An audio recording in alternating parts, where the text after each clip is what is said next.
السلام علیکم ملګرو. دا یو تصویر په سوشل میډیا ډیر گردش کوي او ډیر وایرل دی.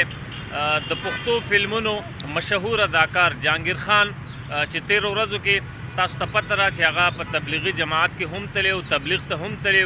داغه دا تصویر ډیر زیات وایرل دی او په سوشل میډیا خلکو د خپل اکاونټونو د مخکې کولو لپاره ډیر زیات وایرل کړی دی او دا ورسره لیکل کېږي چې جهانگیر خان هغه وفات شوی دی.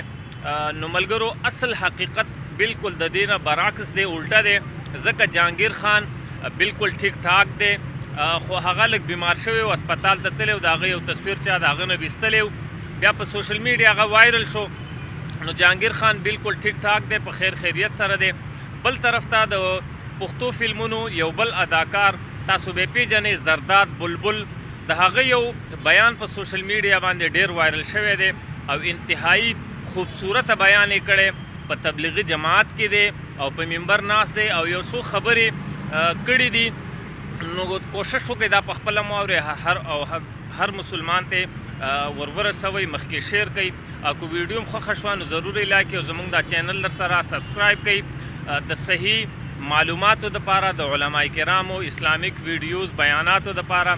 راځئ د زرداد بلبل صاحب دا خبرې را سره واورئ. ما دا د ژوند کې راوستي دي که نه، هماغه مونږ چې جمع سره 15 وخته مونځ کوو، الله تعالی په دې باندې تعالی 15 انعامه درکوي.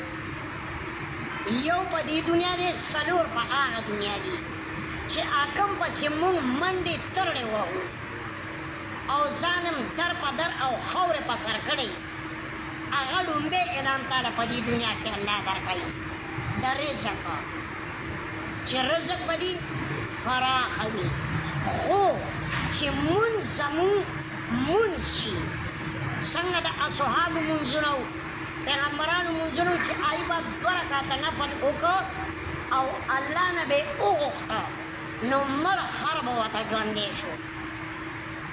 نو هغه مونځونه زمونږ هم هماغه مونځونه دي، هماغه دین روان دی، بل دین نشته دی.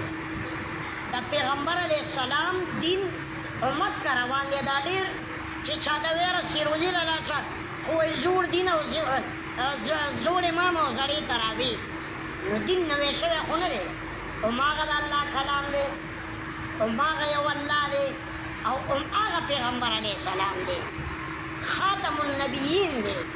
په ده باندې د نبوت دروازه بنده شوې ده زمونږ په پیغمبر علیه السلام باندې.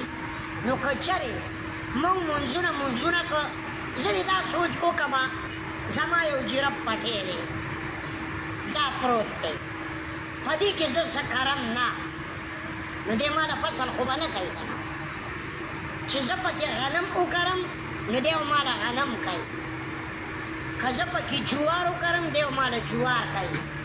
نو دا دنیا چې دا د آخرت پټی دی،